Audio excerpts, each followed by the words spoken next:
A agência UFRJ de Inovação, com a proposta de dar voz a especialistas, profissionais e atuantes na área, se dedica a buscar e entregar conteúdo de qualidade para manter você bem informado. Siga nossas páginas, sites, mídias sociais e ajude a escrever mais essa história de sucesso. Hoje estamos aqui com Diogo Camilo, que é mestre em design, tem MBA na área de responsabilidade social e sustentabilidade, professor no Lares do UFRJ, no Instituto de Economia. Tudo bem, Diogo? Como você está? Oi, Raquel, tudo bem? Agradeço. Prazer Tudo enorme bom, estar aqui. Agradeço a sua participação aqui, a oportunidade de você estar participando com a gente. E de início, Diogo, eu gostaria muito que você se apresentasse. Você mesmo trouxesse suas informações, né? O que você tem de expertise, de vivência profissional, vivência acadêmica, para a gente entender um pouquinho melhor quem é você. Então, eu sempre digo que a formação ela é um pouco esquizofrênica, né? Eu brinco um pouco com isso, porque eu sempre tive interesse em criatividade e desde novinho, assim, com 11 anos, parece brincadeira, mas não é verdade isso. Com 11 anos eu iniciei num grupo de street art, eu era o mais novinho, o caçula do grupo, e aí eu tive muito contato com criatividade de grupo durante 12 anos, a gente trabalhou nesse grupo chamado Apocalipse Crew, e aí já no final de 2010, mais ou menos, a gente encerrou esse trabalho, mas eu sempre fui muito responsável pela parte de projeto do grupo, né? O grupo escrevia muitos editais para arte e a parte de projetação eu acabava sempre ficando com isso. Então, essa mentalidade, essa intenção projetual, estratégica, mesmo estando envolvido com a arte, sempre esteve ali muito próximo de mim, até uma hora que eu percebi que era isso mesmo que eu queria fazer. Nesse momento eu já estava finalizando a graduação em desenho industrial, com especialização em comunicação visual, programação visual, né? E logo em seguida eu já saí com muito interesse em entender negócios, métodos, processos. E aí eu fiz uma especialização, um MBA em design estratégico na SPM, que foi muito relevante, porque eu tive uma visão holística sobre como o design atua para essa estratégia. Eu comecei a ter contato ali com os conceitos hoje tão falados, né? Design thinking, design de serviço. E a partir dali eu comecei a atuar dando consultoria para vários pequenos negócios, micro, pequenos e médios negócios em todas as áreas da indústria, do comércio, do varejo eletrônico, né? Eu tive bastante interesse nisso. Foi aí que eu percebi que eu precisava me especializar em modelagem de negócio. E aí eu passei um ano no Canadá, em 2013, onde eu fiz uma extensão em Business Innovation na University of Toronto. Como já estudava aqui processos criativos em grupo, né, que veio oriundo lá do Apocalipse, eu também trouxe isso e conectei com os meus interesses em inovação em negócio lá nessa extensão na University of Toronto e já conectando o que seria um modelo de negócio relacionado a essa abordagem do design enquanto mentalidade estratégica para atuar na sustentabilidade, para atuar na compensação de impacto, na modelagem de negócios sociais. E voltando para o Brasil, eu busquei um MBA, que hoje eu sou professor desse MBA, que é um MBA de Economia e Gestão da Sustentabilidade na FRJ, no Lares, né, que é o Laboratório de Responsabilidade Social, Terceiro Setor e Sustentabilidade Socioambiental do Instituto de Economia. E, recentemente, eu fiz um mestrado na ESD, né, que é a Escola Superior de Desenho Industrial, me especializando ainda mais nessa parte de bloqueios criativos em grupo, né? Que sempre foi uma coisa muito inerente da minha pesquisa pessoal e que acabou se formalizando nesse MBA. E aí, além disso, eu fui para São Paulo, trabalhei na Incitum, que hoje é a Fjord Accenture, que é uma consultoria de pesquisa e inovação em design. Trabalho com UX, com design de serviço, com modelagem de negócio, com ferramentas de inovação, construção de departamentos de inovação nas empresas. Então, eu trabalhei para o segmento de Wealth Management e participei também de uma série de outros projetos para o Google Play, Natura, enquanto eu estava trabalhando na Incitum, né? Voltei, me tornei professor, enfim, e estamos aí fazendo uma série de projetos e aproveitando essa esquizofrenia toda que eu não falei antes, para tentar buscar coisas novas nesse contexto da inovação em grupo. Parabéns pela sua trajetória. Acho que é importantíssimo quem está nos ouvindo, né, nos assistindo. Realmente, eu gostaria de compreender o que bloqueia a criatividade nas cotidianas reuniões de soluções de problemas em grupo. Acho que você tem bem a especialidade para poder responder essa questão. Né? Antes de responder a pergunta, rapidamente, eu só queria dizer que, na minha experiência na arte, a gente tinha uma questão que era a horizontalidade. Né? Quando você lida com a horizontalidade, você tem um embate muito forte, porque todos que estão ali têm o mesmo nível de hierárquico. Né? E quando você está no mundo corporativo, já inverte, você tem liderança, você tem hierarquia, e essa hierarquia geralmente se impõe sobre os outros que estão abaixo dessa hierarquia. Mas o curioso do que eu descobri nesses anos de pesquisa é que tanto um quanto o outro são grandes bloqueadores criativos. Ou seja, tanto o impacto que é gerado nesse confronto da horizontalidade, quanto na imposição hierárquica. Né? Os dois geram o mesmo tipo de bloqueio. Né? E muitas vezes as pessoas pensam que isso não acontece na horizontalidade, mas acontece também. Então, poderia te dizer que, de uma maneira geral, o que bloqueia a criatividade em grupo, em qualquer reunião, é a manifestação contundente da opinião. Então, a minha pesquisa ficou muito baseada em quanto que a opinião fora do seu contexto ela poderia ser muito prejudicial à criatividade de grupo. Né? Então, a opinião acaba se tornando um mecanismo verbal muito habitual e confortável de ser utilizado pelas pessoas, né? Porque as pessoas já estão acostumadas a lidar, a oferecer a opinião. Tanto é que a gente fala muito assim, você já ouviu a opinião dele, mas você já expressou sua opinião, mas essa é a minha opinião. Então é muito comum no nosso dia a dia a gente ouvir a opinião como sendo um modelo mental consagrado, como sendo o único modelo mental capaz de resolver certas coisas, né? Mas o diálogo, que é o mecanismo oposto a essa prática da opinião, já é uma prática desconfortável para as pessoas que não estão habituadas a serem criativas. Mas há outros bloqueios muito comuns, especialmente em países latinos, que é o julgamento prévio, a interrupção sistemática e a imposição hierárquica. Então, todos esses aspectos geralmente são muito comuns nessas reuniões que bloqueiam cotidianamente. Perfeito, interessante saber. Agora, quanto o que seria perfis dos indivíduos antes de criatividade? Antes de eu entrar na outra questão, essa eu acho que é importante também a gente saber. Quais são os perfis, né, que bloqueiam a criatividade? Isso, um pouco dessas técnicas todas, né, da geração de ideias e sobre os perfis de indivíduos anti-criatividade. Isso é importante ser falado também. É porque o que acontece é que existem tipos distintos de reuniões, né? As reuniões têm objetivos distintos, mas geralmente quando as pessoas se reúnem para deliberar alguma coisa, para tomar decisão em conjunto, elas muitas vezes não têm consciência. E quando eu digo consciência, seria a tradução da palavra inglesa awareness, que é uma consciência iluminada, não é a consciência filosófica, né? A consciência de estar ciente de que aqui você está entrando num contexto específico. Então, muitas vezes, as pessoas que participam dessas reuniões não têm esse awareness, não têm essa consciência clara, não tem essa ciência do tipo de objetivo de reuniões.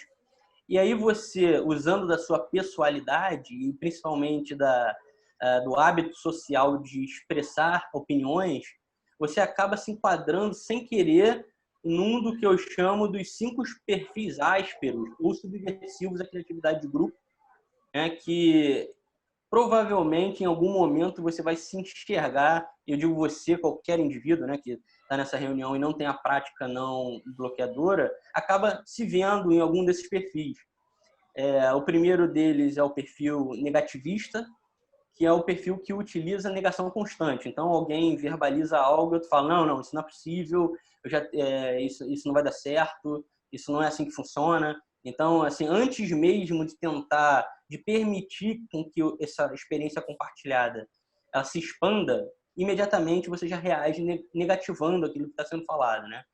Ou o perfil dominador, que é muito comum também na América Latina, onde as pessoas têm o hábito de se comunicar muito, que é aquele que fala muito e não deixa os outros falarem, né? Então é muito importante numa reunião você conseguir manter a ponderação até no nível de o quanto uma pessoa fala, o quanto a outra fala. Claro que você tem pessoas que são mais tímidas que outras, tem pessoas que têm mais a oferecer naquela reunião do que outras, mas fica muito evidente quando você tem um perfil dominador, assim, que ele aumenta o volume de voz, ele realmente não deixa os outros falarem, os tímidos acabam ficando de fora, né? E geralmente os insights muito relevantes são dessas pessoas tímidas.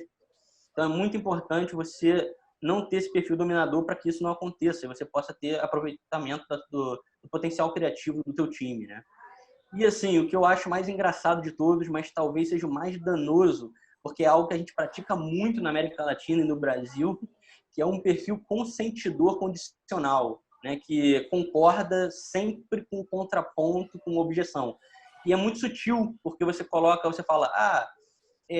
eu gostei disso que você falou, eu acho muito importante que você falou, mas pontinho, pontinho, pontinho. Então, sempre quando você coloca esse mais, por mais que pareça que você está dando uma percepção super inteligente, super racional sobre aquele comentário específico que o outro está colocando, muitas vezes você pode estar muito sutilmente bloqueando a criatividade. Então, esse perfil é super danoso e acontece com muita frequência, né? É um hábito social, muitas vezes até uma maneira de sobrevivência num mundo tão competitivo.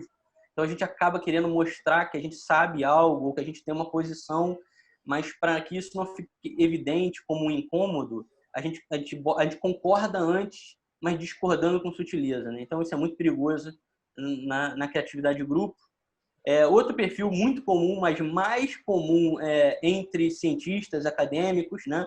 Que é ou consultores, né? Que é um perfil analisador, que é quando você disseca a verbalização do outro como se fosse um problema. Ou seja, o outro coloca uma circunstância e você começa a dizer mas se você observar isso que você colocou nesse momento, você vai perceber que tal coisa. Mas essa outra circunstância a gente ainda tem que avaliar, porque a gente não tem certeza se isso, se aquilo, se aquilo outro. Então, esse perfil analítico ou analisador, né, ele é um perfil realmente também muito sutil. Não acontece em todas as reuniões, em reuniões artísticas ou empresariais, mas muitas vezes acontece no mundo acadêmico ou onde você tem deliberações políticas, de interesse político, sociopolítico, negociações, né, nesse tipo de ambiente. Então, também é um perfil bloqueador. E, por último, o próprio perfil bloqueador em si, que é a que possui quase todos os outros perfis concomitantes, né? Então, ele, durante a reunião, ele varia dentro desses perfis ásperos, esses perfis subversivos, e muitas vezes ele acaba passando ali como uma pessoa que está contribuindo com o grupo, justamente por conta dessa versatilidade dentro dos próprios perfis subversivos, né? Então, falando sobre técnica, o diálogo de Bohm, do David Bohm, que é um físico, que foi um dos criadores da física quântica mecânica, né? Ou seja, é um cara muito relevante para a história da física, mas, por incrível que pareça, esses astrofísicos ou físicos quânticos, eles têm muito interesse na área de diálogo entre pessoas, por conta da complexidade, né? Porque você está lidando com variáveis humanas extremamente complexas, então eles gostam muito disso. E o David Bohm, ele desenvolveu um método de comunicação focado para que esses perfis sejam impedidos de agirem asperamente ou subversivamente, né? Então que eles surjam ou se transformem imediatamente em indivíduos que fomentem a criatividade.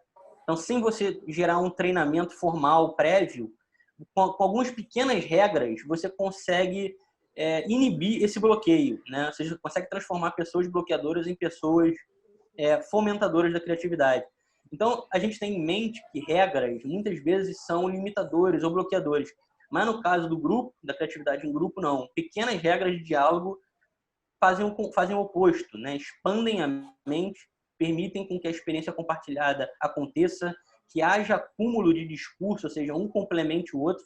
Então, é o exemplo que eu falo, né? Eu falo banana, o outro fala leite, aí o outro fala vitamina de banana, aí o outro acrescenta sorvete, e aí, de repente, você tem o milkshake, né? Então, quando você se permite, com suspensão de julgamento, não julgando previamente, não interrompendo sistematicamente, não trabalhando com nenhum outro perfil, você consegue acumular discurso a ponto de se tornar um fomentador da criatividade.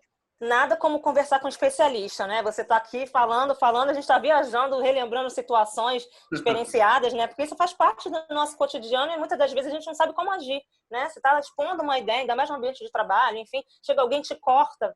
Olha, é legal, mas isso mesmo como você falou. Então, assim, a gente precisa realmente compreender, entender onde nós estamos, né, dentro desse contexto todo e se policiar muitas das vezes. Não realmente travar a ideia de ninguém e nem também se deixar travar, né? Sem deixar colaborar, contribuir, enfim.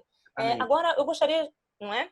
Agora eu gostaria de saber, especialmente, o que seria o profissional caracterizado como designer mediador? Como o designer mediador entra nessa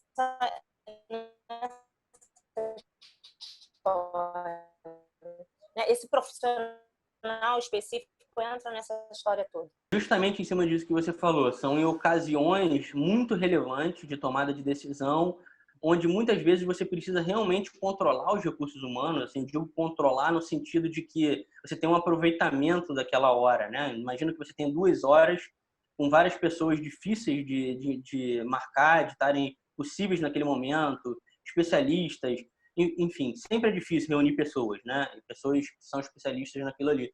Então é onde entra o papel do designer mediador, que foi um termo que eu cunhei junto com o professor francês lá da ESD.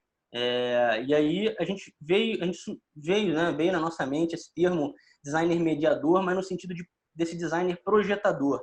Então não é necessariamente um designer profissional. O ideal é que seja, mas não necessariamente é, porque o projetador não necessariamente é um desenhador, que eu costumo falar, né? Então o projetador mediador é o designer que projeta mediações, né? E aí é um verbo muito engraçado que pouca gente conhece, mas que é a variação do verbo mediar, que é ele medeia, né? Então, esse mediador, ele medeia desde situações iniciais e finais de problemas até as reuniões que deliberam sobre esse problema, né? Organizando as reuniões por tipificação.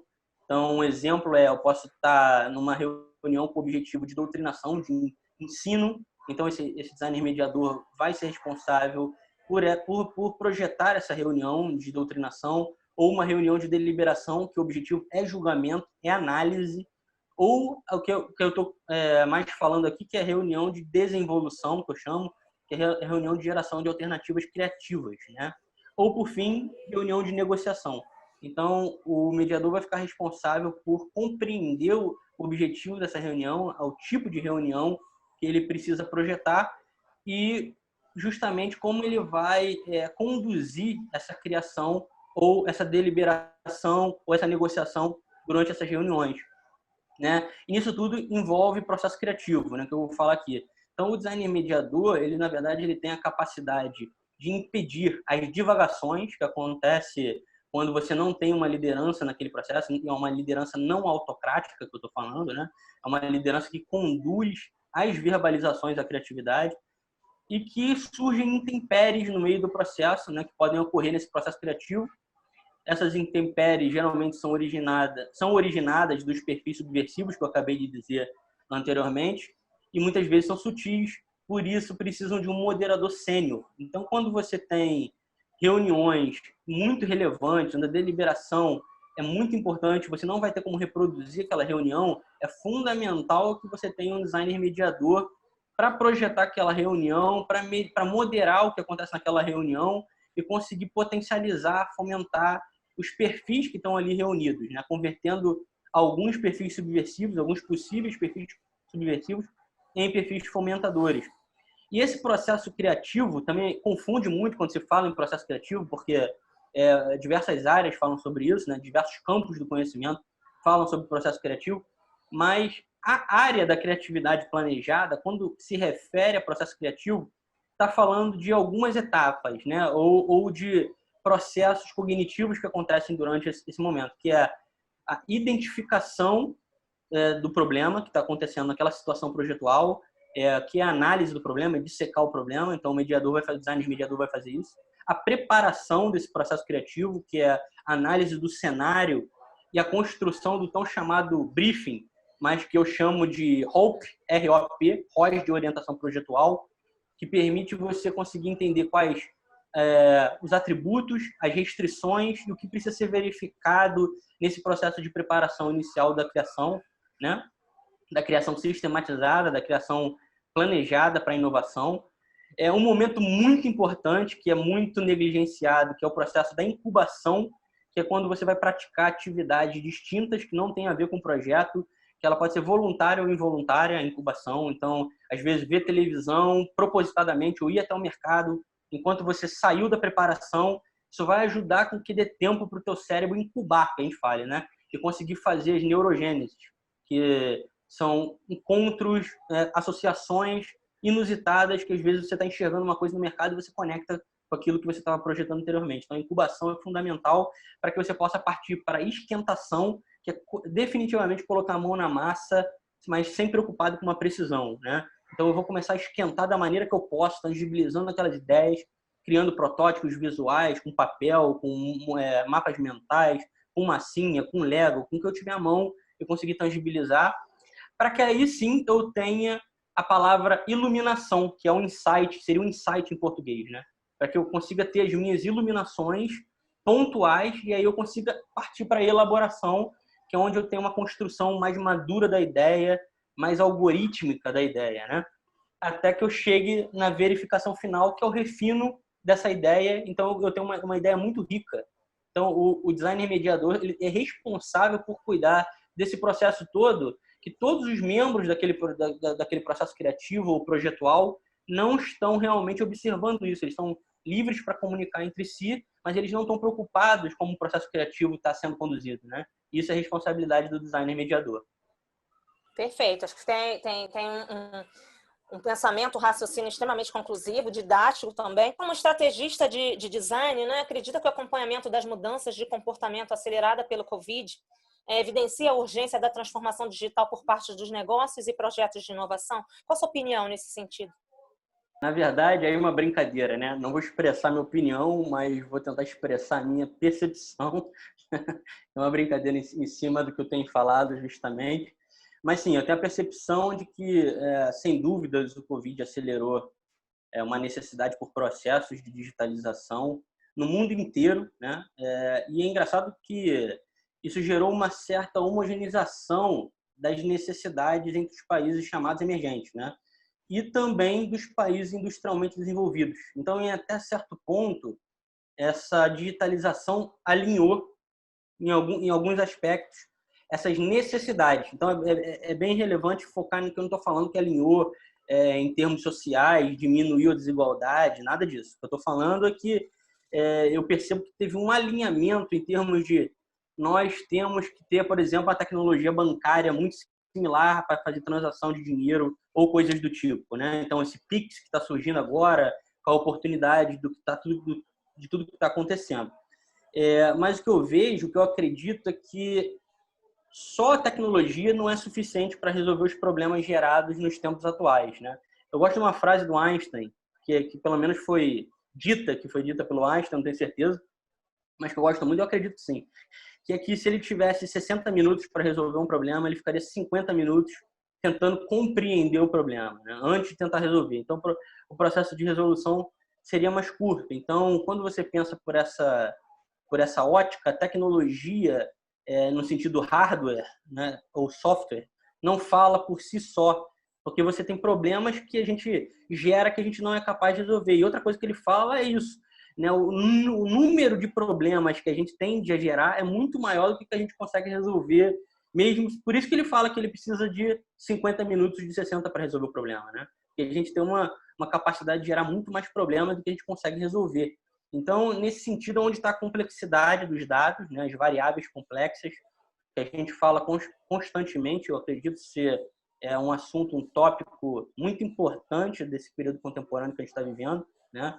E aí é onde entra o design de serviço e o design management, né? Gestão do desenho projetual, ganhando muita importância, né? Ganhando muita importância, porque consegue justamente trazer os aspectos da complexidade humana para o centro das soluções, integrando as equipes e potencializando as competências individuais, né? Então, eu tenho participado de uma série de projetos, inclusive agora, né, um projeto ainda sigiloso, mas eu posso dizer que eu estou participando de um projeto em Berlim, em que eu sou responsável por conduzir essas equipes multidisciplinares, e eu consegui, de certa forma, convencer o CEO da startup que o design management era o responsável por isso. E ele tem visto como o design management tem a capacidade de pensar estratégias, de compreender os problemas humanos, de fazer pesquisas orientadas ao ser humano, de gerar protótipos, o lápis no papel, ou seja, a tangibilização das ideias enquanto elas ocorrem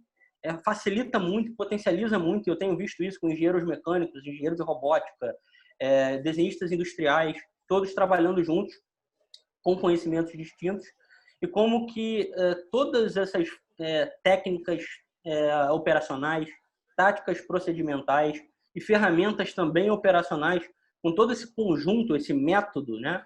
Esse conjunto de possibilidades e de abordagens, o design management ele realmente tem a capacidade de unir essas equipes e potencializar essas equipes para a inovação. Tem até um livro que eu gosto muito, que é o Arte da Inovação, que é um livro antigo, um livro já da década de 90, mas ele fala num dos capítulos sobre o que foi traduzido para equipes determinadas.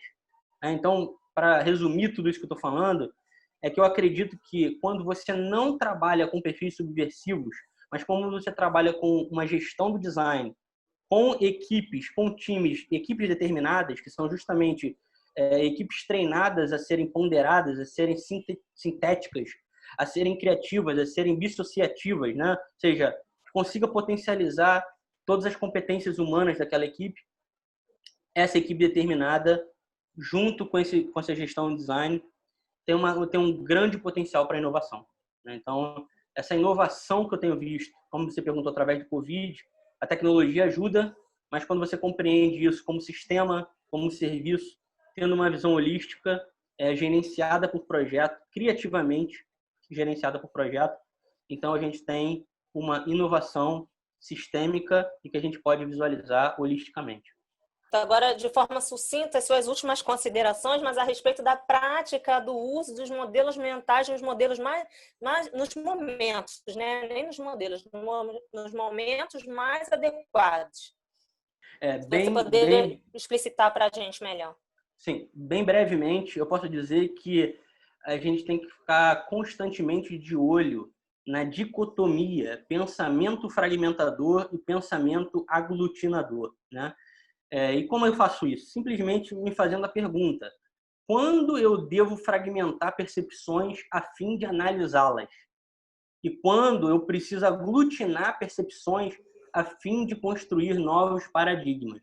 Então, quando eu consigo responder essas duas perguntas, eu sei como lançar mão dessa dicotomia da maneira apropriada. Então, a opinião, ela interage diretamente com a fragmentação e esse diálogo interage diretamente com a aglutinação. E aí eu equilibro opinião e diálogo. Então, eu já agradeço aqui a sua presença no vídeo de hoje. Eu acho que foi realmente muito pertinente o tema, o que você estuda, o que você acredita, né? A sua fala também bem didática, foi bem importante para a gente. E eu convido a todos que assistiram a assistir também os novos vídeos, né, que estaremos postados nas redes sociais. Espero que todos tenham gostado. É isso, até breve, gente. Tudo de bom. Eu que agradeço. Tchau, tchau.